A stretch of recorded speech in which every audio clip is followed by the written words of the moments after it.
Hello, thank you for listening to A Glimpse of the Kingdom. I am David Pendergrass.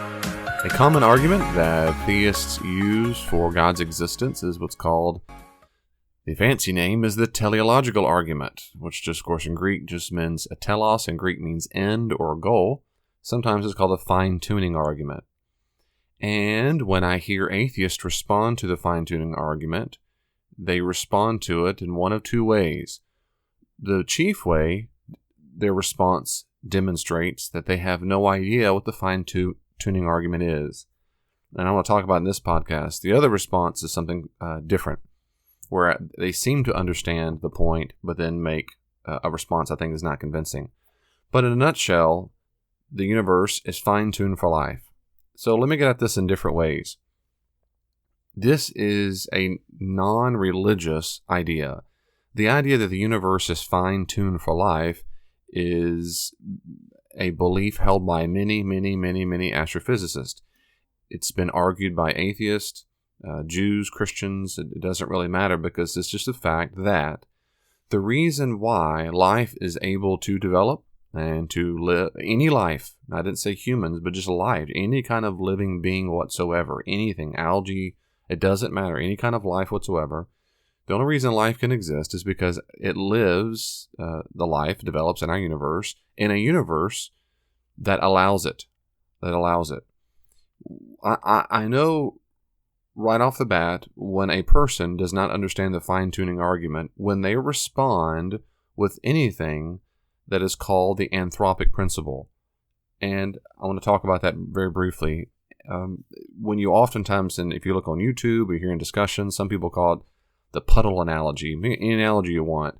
But the idea is, of course, that the puddle analogy is that water fits into the hole just perfectly, and we say, wow, look how special this is.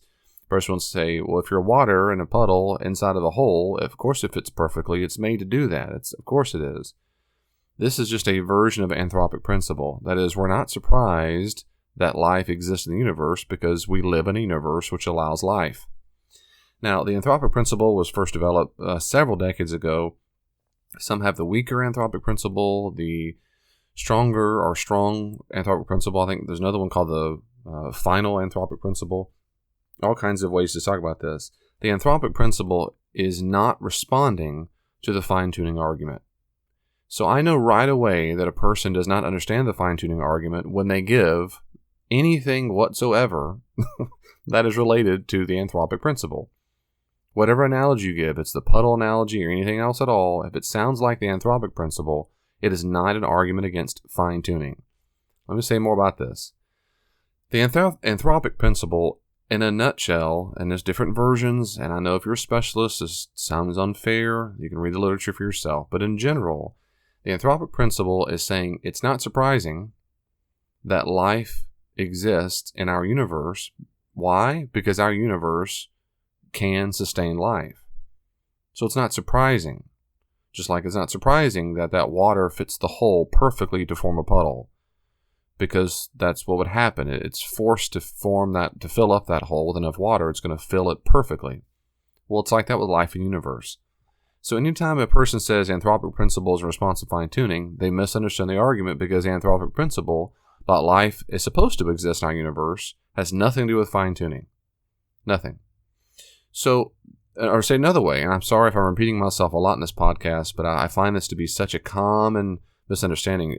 I mean, what spawns this podcast, I was listening to an atheist YouTube response to Frank Turek, who's a Christian apologist, and the person, again, the atheist, who apparently is quite popular on YouTube, again, respectfully, completely misunderstands Frank Turek's point, because he does what most people do who don't understand it. They bring up the anthropic principle, which is not at all a response to the fine-tuning. When people argue for fine-tuning, they are not arguing that it sure is shocking that life exists in our universe. That is not the argument. No one who knows fine-tuning says, man, wow, or woman, it sure is surprising life exists in our universe. That is not the fine-tuning argument. It's not. It is just not.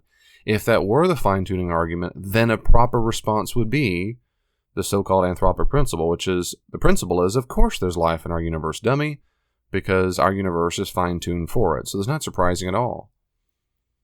It's like if someone said, I go to this building and I'm shocked to find these children in there called students.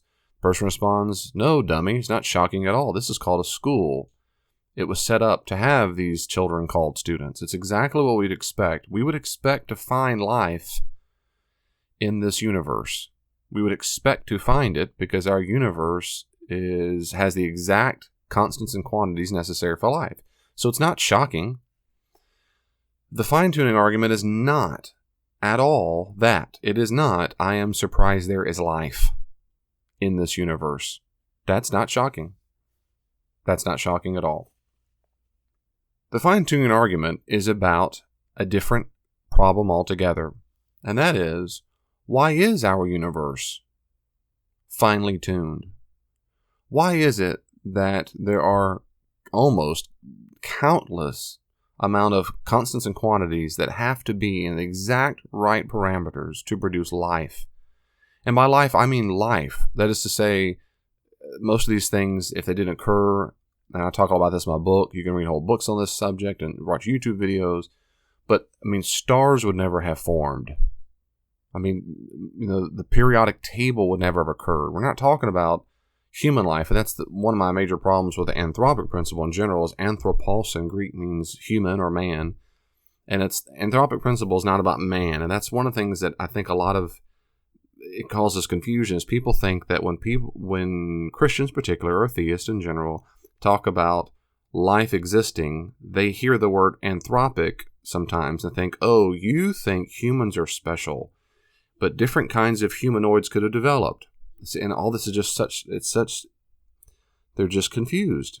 Okay, so if a person brings up the anthropic principle or puddles or whatever analogy you want, they have misunderstood the fine-tuning. The fine-tuning argument is not, I'm shocked life exists in this universe. The fine-tuning problem is this. Why is it that our universe is fine-tuned for life? That's the question. It's not that life exists in our universe, but that our universe has the exact quantities and constants necessary so that life could develop. Or, as people often call it, a life-permitting universe. A life-permitting universe. So what is shocking is, come to find out, it is absolutely necessary that an enormous amount of very specific quantities and constants are necessary for life to exist, and our universe is the winning one. Hey, I'm going to take a quick break. Please listen real quickly. Please don't ever forget, I have a whole website, davidpendergrass.com. It's full of other information. I have Amazon Alexa skill app that you can use for free. I have a Twitter account, Dr. D. Pendergrass. I can send you encouraging texts for free. I'll go to davidpendergrass.com and see all the information there. It can be difficult as a Christian to know what to do with our money. And there are all kinds of good books out there to read, but I encourage you, if you want something short and sweet and to the point, check out my book, Give It Away, on Amazon.com. It's very cheap. Go there today to get Give It Away, and it's a wonderful study to use in small groups. It has discussion questions and reflection questions ready to go. It's a 4-week study on how the earliest Christians used money and their possessions. Have you read A Skeptic Challenges a Christian yet? This is Dr. David Pendergrass's amazing book. If you've not read it, you can get it on Amazon. And you could even buy one for a friend. Grab a copy and read it today. Hey, it would help me a whole lot. If you like these podcasts, let people know about it. Just share the link. Just share the link. What would Jesus do? He would share the link. That's what I think. I think he would do that. Let people know about A Glimpse of the Kingdom today. Okay, let's pick back up where I left off. Imagine a cruise ship. I just had a 20th year wedding anniversary with my wife, of course, and it was great. We went on a real quick cruise, but it was fun to have a quick cruise. And we went down to the Bahamas. And on this cruise ship, they had a lot of lifeboats. A lot. I'm sure probably numerically they probably have, ever since the Titanic, but they have enough lifeboats to be able to seat more people that actually could be stationed on the boat, is what I suspect. I don't know. But anyway, the point is, there are a lot of them. Big boats. And they have all kinds of supplies in the boats, water and food and all kinds of stuff. They're ready to go. They're just ready to go. Imagine you're on a cruise ship that's big enough to have trillions and trillions and trillions and trillions, literally trillions of lifeboats. And almost every one of them has holes in them. So trillions of them. Just imagine trillions. That's hard to imagine. This lifeboat is as large as the earth. There are trillions of lifeboats. And then the ship starts going down, and I happen to go, without knowing ahead of time, which boat doesn't have the holes in it. And I get in the boat. Me and my wife get in the boat, and we go, wow, this is amazing. We're alive. Everyone else died when they got another lifeboat, and someone else made it. They go, dummy. It's not surprising at all that you're alive. You're in the lifeboat that was made to be alive in. It doesn't have the holes. It has all the supplies. And I say, I didn't say I'm surprised I'm alive in this boat. I said I'm surprised that we chose the right one. I'm surprised that we chose the lifeboat that didn't lead toward death.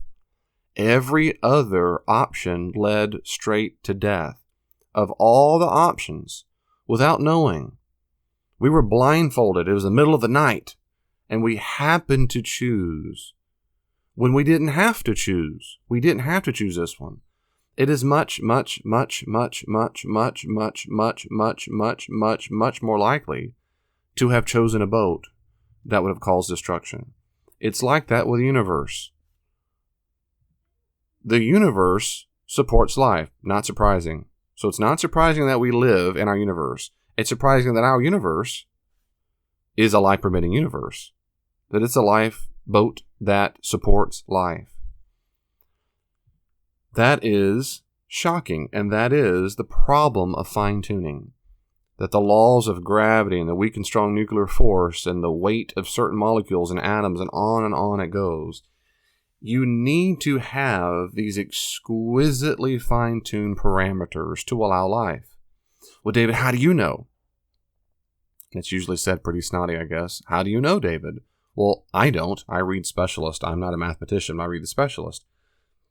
And they tell me, like Hoyle, who was an atheist, who said the same thing. He said when he studied the hydrogen, the atom, he said, looks like someone's been monkeying with the physics here. You just figure out, if this force had been off by 0.00000000001% stronger or weaker, then the atoms would never even join together. Things like that. And you can just test it. You can change the parameters on some things and say what would have happened. Some things can be deduced. Sometimes the math just proves it. But there's an enormous amount of parameters. Like these dials were just right. Why is our universe that way? That is a problem. That is a huge problem that causes astrophysicists to scratch their head. Now, an average theist will say, well, that problem has been solved. The reason why our universe is life-permitting, that we run of all the lifeboats, the one that's life-permitting is because God fine-tuned it. He wanted to make a universe that allowed life. It's not surprising we live in this universe. It's surprising that we have a universe at all that is life-permitting. And if you ever hear a person, I'm just repeating myself on purpose. If you ever hear a person say, yeah, what about the puddle analogy? What about the anthropic principle? You know right away they do not comprehend the fine-tuning problem. They do not comprehend the fine-tuning problem. So I'll say it one more time, probably to beat this dead horse to the ground. If someone says, yeah, but we're not surprised we're alive in this universe. Of course we're alive in this universe. And I go, my response is, of course. Right. Why did you even bring that up? No one is arguing it's shocking that we're alive in this universe. No one is arguing for that. The fact is, our universe, this life-permitting universe, the one we live in, didn't have to be this way. It didn't have to be life-permitting. Why is it? Why is it? The anthropic principle has nothing to do with the fine-tuning. Okay. So when people do understand the problem, they don't say the anthropic principle. That demonstrates just profound ignorance or disingenuity. But I'll assume they're just incompetent. I guess that's kinder than to assume they're lying. They're just incompetent and they can't understand what fine-tuning argument is. But if they're not incompetent, they understand the argument, then their recourse is to say usually one of two things. They're going to say, A, it's just a mystery, and we'll never know. Well, my response to that is, okay. I mean, you can say that. You can say just a mystery, we'll never know. Okay. I mean, you can. Okay. If that's emotionally satisfying to you, okay. Or letter B, they're going to say, well, we expect that we live in a multiverse. That there are, as far all the specialists I've read, even atheistic specialists typically do not believe there's an infinite amount of multiverses, but that there's a limited amount of multiverses.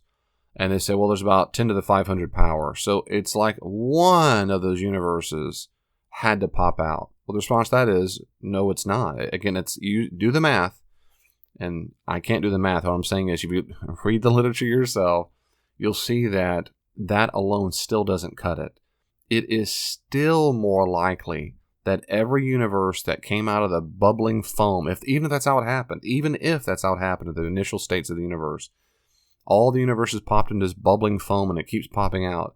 Even then, it is more likely that every single universe ever produced ever by this quantum fluctuation foam would be prohibitive to life, devoid of life. It is staggering that a universe that is life permitting was ever, created, developed, was born. That our universe is fine-tuned for life is absolutely bizarre. So if I were an atheist, if I were an atheist or skeptic of all the stuff, and I would say fine-tuning argument or problem, you might say, is a fundamentally enormous, mysterious problem that I would go to letter A, which is we just don't know. And maybe one day we'll figure it out, but we have no idea. I wouldn't go to letter B. I think letter B also mathematically is silly.